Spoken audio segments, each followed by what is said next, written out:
नमः श्रीयतिराजाय विवेकानन्दसूरये सच्चित्सुखस्वरूपाय स्वामिने तापहारिणे। नमस्कार।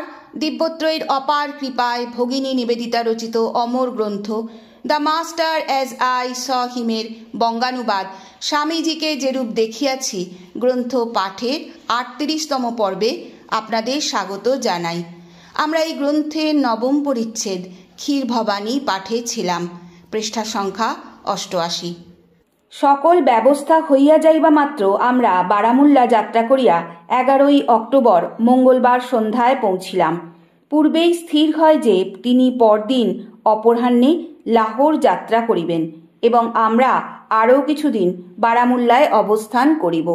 নদীপথে আসিবার সময় আমরা তাহাকে অতি অল্পই দেখিতে পাইয়াছিলাম। তিনি প্রায় সর্বদাই মৌনাবলম্বী থাকিতেন এবং একাকী নদী তীরে দীর্ঘকাল ধরিয়া ভ্রমণ করিতেন। কদাচিৎ আমাদের বজরায় তাহার পদার্পণ ঘটিত।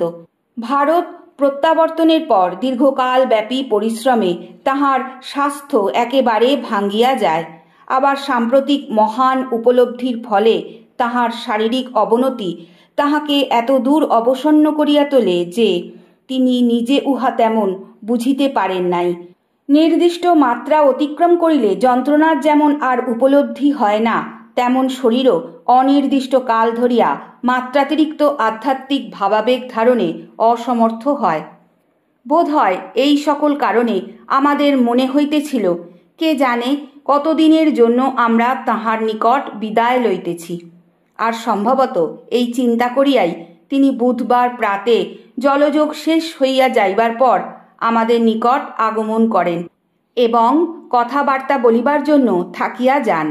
সেদিন সকালে ঘণ্টার পর ঘণ্টা কথাবার্তায় কাটিয়া গেল। এখানে তাহার বিশদ বিবরণ দেওয়া অপেক্ষা আমাদের মনে উহা কিরূপ প্রভাব সৃষ্টি করিয়াছিল তাহার একটা সাধারণ আভাস দেওয়া সহজ। কথা শুনিতে শুনিতে আমরা যেন এক অন্তরতম পবিত্র রাজ্যে প্রবেশ করিলাম। মধ্যে মধ্যে তিনি কোনো ভক্তিমূলক সঙ্গীতের একাংশ গাহিয়া তাহার অনুবাদ করিতেছিলেন। গানগুলি সবই জগন্মাতার উদ্দেশ্যে। শ্যামা মা উড়াচ্ছ ঘুড়ি, ভব সংসার বাজার মাঝে, ঘুড়ি লক্ষ্যের দুটো একটা কাটে, হেসে দাও মা হাত চাপড়ি। এই গানটি তিনি বহুক্ষণ ধরিয়া বারবার গাহিলেন।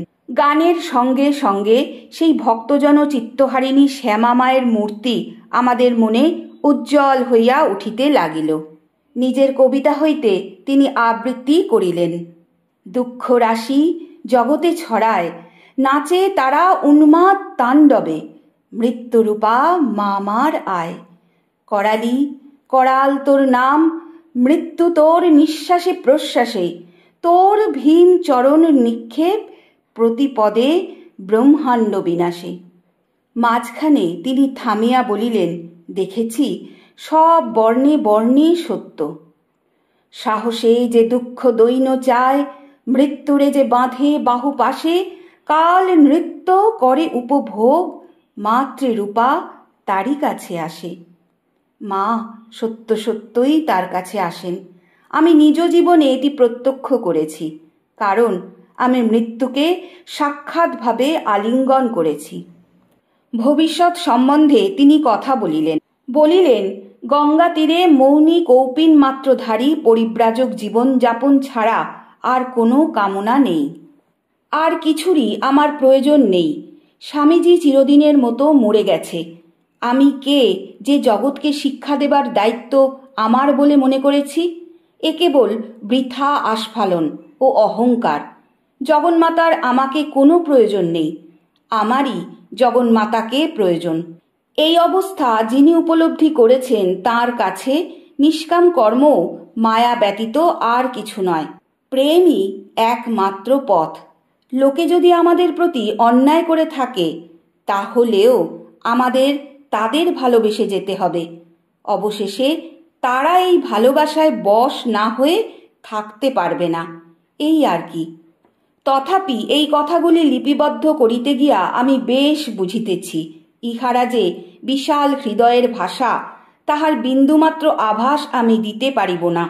জগতের যে কোনো ব্যক্তির সামান্য আঘাতও যেন আমাদের গুরুদেবের হৃদয়কে স্পর্শ না করিয়া যাইত না। কোনো যন্ত্রণাই, এমনকি মৃত্যু যন্ত্রণাও যেন তাহার নিকট হইতে প্রেম ও আশীর্বাদ ব্যতীত আর কিছু বাহির করিতে পারিত না। তিনি আমাদের বশিষ্ঠ ও বিশ্বামিত্রের কাহিনী বলিলেন। বশিষ্ঠের শতপুত্র বিশ্বামিত্র কর্তৃক নিহত। পুত্র শোক ভারাক্রান্ত ঋষিকে কিরূপ জীবনযাপন করিতে হইয়াছিল তাহাও বলিলেন। অতঃপর স্বামীজি চন্দ্রালোকে বৃক্ষরাজির মধ্যে অবস্থিত কুটিরের বর্ণনা করিলেন। কুটিরের মধ্যে বশিষ্ঠ এবং তাহার স্ত্রী অরুন্ধতী। ঋষি তাহার প্রধান প্রতিদ্বন্দ্বী রচিত অমূল্য গ্রন্থ পাঠে নিবিষ্ট চিত্ত। এমন সময়ে অরুন্ধতী নিকটে আসিয়া মুহূর্তের জন্য নত হইয়া দেখিলেন তিনি কি করিতেছেন। তারপর বলিয়া উঠিলেন, দেব, আজ চন্দ্রের কি উজ্জ্বল শোভা। ঋষি না তাকাইয়া বলিলেন, প্রিয়ে, বিশ্বামিত্রের প্রতিভা তার চেয়ে 10,000 গুণ উজ্জ্বল। সব ভুলিয়া গিয়াছেন। শতপুত্রের নিধন, নিজের অপমান, ক্লেশ সমস্ত বিস্মৃত হইয়া তিনি তাহার শত্রুর প্রতিভার প্রশংসায় তন্ময়। আমাদের প্রেমও ঐরূপ হওয়া চাই। বিশ্বামিত্রের প্রতি বশিষ্ঠের যেরূপ ছিল, তাতে ব্যক্তিগত ভালো মন্দের স্মৃতির লেশমাত্র থাকবে না, স্বামীজি বলিলেন। এই সময়ে একজন কৃষক কতগুলি পল্লব সমেত নাশপাতি ফুল আনিয়া আমরা যে টেবিলে বসিয়াছিলাম তাহার উপর রাখিয়া দিল। আমাদের মধ্যে একজন সেগুলি তুলিয়া লইয়া বলিলেন, স্বামীজি, পূজার জন্য এ ফুলগুলির সৃষ্টি, কারণ এদের ফল হবে না। কিন্তু তিনি তাহার দিকে স্মিত হাস্যের সহিত দৃষ্টিপাত মাত্র করিলেন। আর তিনিও স্বামীজির প্রগাঢ় তন্ময় ভাব ভঙ্গ করিতে না পারায় ইচ্ছা সত্ত্বেও ফুলগুলি তাহাকে নিবেদন করিতে পারিলেন না। স্বামীজি সত্যই চলিয়া গেলেন। ভৃত্য, মাঝি, বন্ধু, শিষ্য, পিতা, মাতা ও সন্তান সকলে মিলিয়া আমরা তাহার নিকট বিদায় লইবার জন্য বড় রাস্তার উপর টাঙ্গা পর্যন্ত গেলাম। স্বামীজির প্রতি যাহার অনুরাগ আমরা বহুদিন লক্ষ্য করিয়াছি, তাহার সর্দার মাঝির সেই 4 বৎসরের ছোট শক্ত সমর্থ কালো মেয়েটি যাত্রাপথে ব্যবহার করিবার জন্য এক বারকোশ ফল মাথায় করিয়া দৃঢ় চিত্তে ছোট ছোট পা ফেলিয়া স্বামীজির পাশে পাশে চলিল এবং হাসি মুখে তাহাকে বিদায় দিয়া দাঁড়াইয়া তাহার গাড়ি চলিয়া যাওয়া দেখিতে লাগিল। এই ক্ষুদ্র শিশু অপেক্ষা আমরা কম অভিভূত না হইলেও চিন্তা ও অনুভূতি বাড়িলে যে জটিলতার সৃষ্টি হয়, তাহার ফলে তাহার ও আমাদের মধ্যে নিঃস্বার্থতায় অত্যন্ত ব্যবধান ছিল। পুনরায় কখনো তাহার দর্শন লাভ করিব তাহা কেহই জানিতাম না, কিন্তু এ কথা বুঝিতে পারিয়াছিলাম সেদিন তাহার সঙ্গে আমরা যে কয়েক ঘণ্টা কাটাইয়াছি তাহার উজ্জ্বল আলোক ছটায় আমাদের সমগ্র ভবিষ্যৎ অতিবাহিত হইবে। আজ পাঠের এখানেই বিশ্রাম। ওং পরতত্ত্বে সদা লীনো রামকৃষ্ণ সমজ্ঞয়া ইয়ো ধর্ম স্থাপনরতো বীরেশং তং নমাম্যহম।